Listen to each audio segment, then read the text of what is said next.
Hello everyone, I am Anil, a ServiceNow developer at Panni. In this video, we will quickly understand how to copy and configure a quick start test in the automated test framework. Before we start, let's understand the basics. First, what is a quick start test? Quick start tests are pre-built ATF tests delivered by ServiceNow. They are provided as reference templates for learning and implementation. These tests are inactive by default, read-only, not editable directly. Second one, why are quick start tests read only? Quick start tests are delivered content and ServiceNow keeps them read only to ensure platform stability, upgrade safety, no accidental changes to baseline test. Step by step process to copy and configure a quick start test. Navigate to Application Navigator, go to Automated Test Framework, click on Test. In the test list, search for the test name, convert normal to emergency. Open Convert Normal to Emergency Quick Start Test.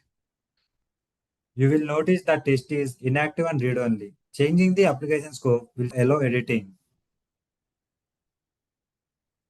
Click Copy Test to create an editable version.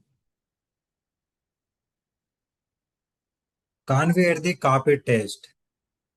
The test becomes active. It is now fully editable. The original Quick Start test remains unchanged. Now update the following as required. Impersonate user step. Select the impersonate user as ATF user and click Update to save the step. Open the Set Field Value step. Set the category field to Software and click Update to save your change. Quick Start Test are templates, not ready to use test. Always follow this best practice. Search and select the required Quick Start test, copy the test, configure the test, run and validate test.